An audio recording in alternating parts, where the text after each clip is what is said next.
about Albert Einstein made a statement. He says that I'm not interested in the phenomenon or that phenomenon. Einstein had said earlier in his life, I want to know the thoughts of God. The rest are mere details. But as he lay there dying in the Princeton hospital, he must have understood that these were secrets that God was clearly keen to hang on to. You know what the secret is? Love. Love. Love.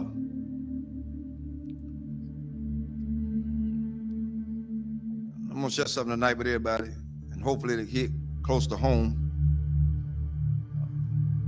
To understand the mind of God is to understand the power of love. God is love. 1 John 4:8 says that God is love. Without love, there would be no forgiveness. Without love, there would be no structure. Without love, there would be no mercy. Without love, there would be no kindness. Without love, everything else would go completely out the window. I learned this week. Took some people to let me know that I was still hurting. I'm gonna let everybody know tonight. This is my reality. Not to slight anybody. A lot of things that I know I hadn't always done right, hadn't been right. But I had an incident this week to wake me up real good. At certain points, we can give our children what we didn't have so much until we forget about teaching them structure. This week, I learned at some point you won't be respected. And that's for everybody. You're not going to be respected because they feel the way they feel. They're emotionalized. They're emotional creatures. Therefore, they don't know. But I did the one thing I thought that I would never do. Turn and walk. That's where I was. But I found out that I had a whole halo of hurt that I'd never been released from.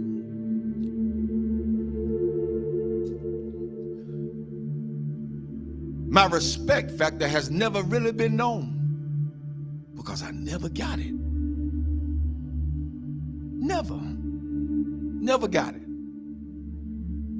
People say they respect you. Say they love you.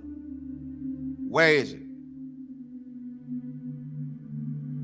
One of the things we got to realize is what we train our children to do, they're going to do it to the fullest extent. If you let them be into your business as adults, then they're going to have all rights and privileges to say what they want to say, not knowing the outcome of what could be. But I learned something. Even though I went through all that hurt and I'm still hurting, that's all right. I don't mind it. I'm going to go through this thing. I'm going to go through it. Because at this point, I don't owe nobody nothing. I owe God himself. For me, I did what I needed to do and walked away. I did what I had to do and walk away. And it ain't easy.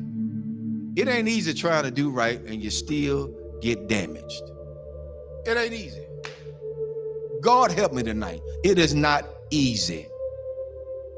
It is not easy to be in a place and feel like you're trapped. Because even when you do good, evil is always present. So you have to face the fact. That's why I said a lot of times, I've told people, and I still tell people today, don't hold me up as no God. Because I'm going to fall. And I'm going to make you fall. Don't hold me as no God. I'm gonna make some decisions that folk just is not gonna like. I'm gonna turn over some chairs and some tables that people are not gonna even be able to imagine that whoa, the Reverend did that. Oh, yes, because I'm human. I'm human. I'm human. One thing I learned from all this is that you don't have to stay where you're not welcome. Thirdly, I ain't studying nothing nobody say. I came in this world alone. I'm gonna die alone. So you got to stand for yourself. I'm teaching my children that now, and I'm teaching them that from a distance right now. Because what could have happened didn't. And I love all of them. I love everybody. I love everybody. But there comes a point in your life you got to let go. You got to let go. How long do you have to put up with a lot of stuff? You did your part. You did what you can do. Now it's time to let them go. A lot of parents out there suffering now, and I'm telling all parents out there now, you done did all you could with your child. They're in their adulthood. They think they know it all. They done seen the world. They got more sense than you. Let them go. Release them in the Lord's hand. If you get in the way, you get in the way of God's hand. Get out the way. Because whatever God got for them, that's what he's going to get. Well, that's how it is. Children shouldn't be involved in the parents' business. Amen. I'll say it again. Children should not be involved in their parents' business. Whatever go on between those two, that's their problem. Not the children.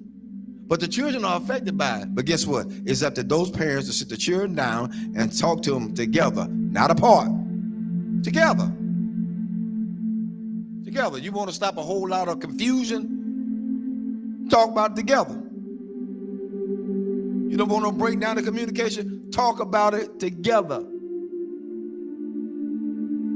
At this point for me going forward, that's what we're going to do. And if they can't do that,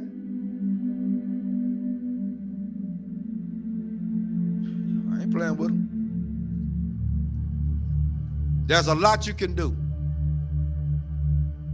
And God help me. I'm strong as an ox. But the Lord is a protector and a shield from everything. And Lord help me, I got the scars to prove it. Cried many a days. But I ain't got to cry no more. My mind's made up.